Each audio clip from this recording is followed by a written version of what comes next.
माँ के ऊपर बहुत ही ज़बरदस्त बयान, इमोशनल बयान। सुनिए मौलाना जर्जिस की आवाज़ में।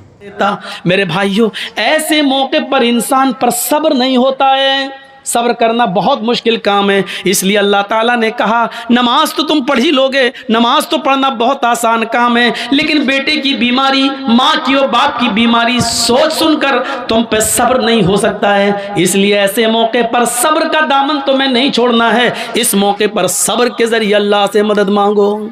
सब्र, आपको मालूम है, अल्लाह के रसूल एक कब्र के पास से गुजर रहे थे। वहाँ एक औरत बैठी हुई थी जिसका बच्चा इंतकाल कर गया था और वो अपने बच्चे की कब्र पर बैठ कर रो रही थी। अल्लाह के नबी ने उससे कहा, अल्लाह की अमानत है, ले लिया, चलो तुम सब्र करो।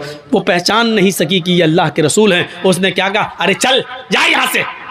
आ गया, सब्र कर सब्र कर, सब्र सब्र कर चिल्लाने वाला। जिसकी ऊपर गुजरती है वही जानता है। तुझे क्या मालूम कि मेरा बेटा मर गया है, मेरे ऊपर क्या गुजर रही है, तू क्या जाने। उसने मुहम्मदुर रसूलुल्लाह से ये कह दिया। अल्लाह के रसूल वहाँ से चले गए। भाई ऐसी मौके पर क्या कहा जाए जब वो अपने बच्चे की मौत पर सब्र नहीं हो रहा है, उससे सब्र नहीं कर पा रही है। वो तंबी करना था, कर दिया, आगे बढ़ गए। बाद में उस औरत से 1-2 दिन के बाद किसी ने कहा, तुमने जिस आदमी से ये जुमला कहा जानते हो कौन? वो मुहम्मदुर रसूलुल्लाह थे। हैं? वो अल्लाह के नबी थे जिनको मैंने ये बोला था कि हाँ। 3-4 दिन के बाद वो अल्लाह के रसूल के पास आई और कहती है, मुझे माफ़ कर दीजिए अल्लाह के नबी, मैं आपको पहचान नहीं सकी। अब सुनिए यहाँ अल्लाह के नबी क्या कहते हैं, आए अल्लाह के रसूल, मैं आपको पहचान नहीं सकी, मुझे माफ़ कर दीजिए। आपने मुझे उस दिन सब्र की तलकीन की थी, मैं सब्र कर रही हूँ। अल्लाह के रसूल, मुझे सब्र आ गया, मैंने सब्र कर लिया, आप मुझे माफ़ कर दीजिए। मैंने आपसे कहा चल चल, तू क्या जाने, जिसके ऊपर गुजरती वो जानता, मुझे सब्र आ गया। तो अल्लाह के नबी ने मुस्कुराते हुए क्या कहा, नहीं, 4 दिन के बाद सब्र आया है ना, नहीं, इन्नमा सब्रु इंद सदमतिल ऊला, सब्र तो उस वक्त होता है जब मुसीबत पहुंचे, उसी वक्त सब्र किया जाए। बाद में तो सभी को सब्र आ जाता है, 2, 4, 5, 6 दिन के बाद, 1 हफ्ते के बाद तो सभी को सब्र आ जाता है। आज अगर 4 दिन के बाद तुम्हें सब्र आया है तो क्या आया है?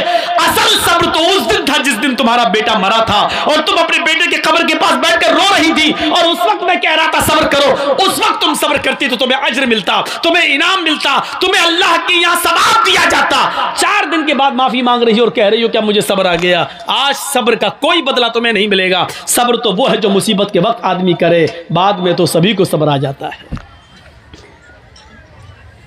सब्र को समझने की कोशिश करो। सब्र यही नहीं है, एक गांव का मुखिया है, पुलिस और एसएसपी और डीएम से उसके ताल्लुकात हैं, हम गरीब आदमी है, उसने पकड़ा, थप्पड़ मारा और हम पिट गए, कुछ नहीं कह रहे हैं उसको, क्यों? मुखिया है, अच्छे ताल्लुकात हैं, सब्र कर लिया। ये सब्र नहीं है, ये सब्र नहीं है, ये जुल्म को सहना है, ये बुज़दिली है। आपने सब्र नहीं किया, आपके दिल में यह था अगर आज इसके पावर के बराबर मैं होता या इसके बराबर मेरे पास पैसा होता या ये पोस्ट मेरी होती, तब देखें ये कैसे जुल्म करता, तब मैं इसको बताता। आप जुल्म सब्र नहीं कर रहे हैं, आप जुल्म सह रहे हैं और जुल्म को सहना एक और जुर्म है, एक और पाप है, एक और गुनाह है, एक और ये बुज़दिली आपने। मुसलमान कभी बुज़दिल नहीं होता है, मुस्लिम कौम जुल्म सहने के लिए पैदा नहीं हुई है। आपके अंदर गुस्सा है, होना चाहिए। मैं नहीं कहता हूं कि गुस्सा आप मत होइए, मैं कहता हूं कि अगर गुस्सा आपके अंदर है तो इस गुस्से को परवरिश कीजिए, उस गुस्से को पालिए। मैं तो आपको ये नसीहत करता हूं कि गुस्से को पालिए, लेकिन इस गुस्से को आप अपने अंदर पाल पोस कर बड़ा करिए और ये गुस्सा वहां दिखाइए जब आपका बेटा शराब पीते हुए घर पे आए, तब आपका गुस्सा आना चाहिए। आपकी बीवी बेपर्दा जब बाजारों में घूमती है तब आपको गुस्सा आना चाहिए। इस गुस्से को संभालिए और जहां गुस्सा होने की जरूरत है वहां गुस्सा कीजिए। यहां गुस्से की जरूरत है, यहां आपकी बेटी बेपर्दगी के साथ घूम रही है, मोबाइल लेती है, अपने जीजा की मोटरसाइकिल पे बैठ के बहनोई के साथ सफर कर रही है और देवर की मोटरसाइकिल पर भाभी बैठकर जा रही है। आपके अंदर गुस्सा आना चाहिए और आप अपने छोटे भाई से कहें, तेरी हिम्मत कैसे हुई कि तूने अपनी भाभी को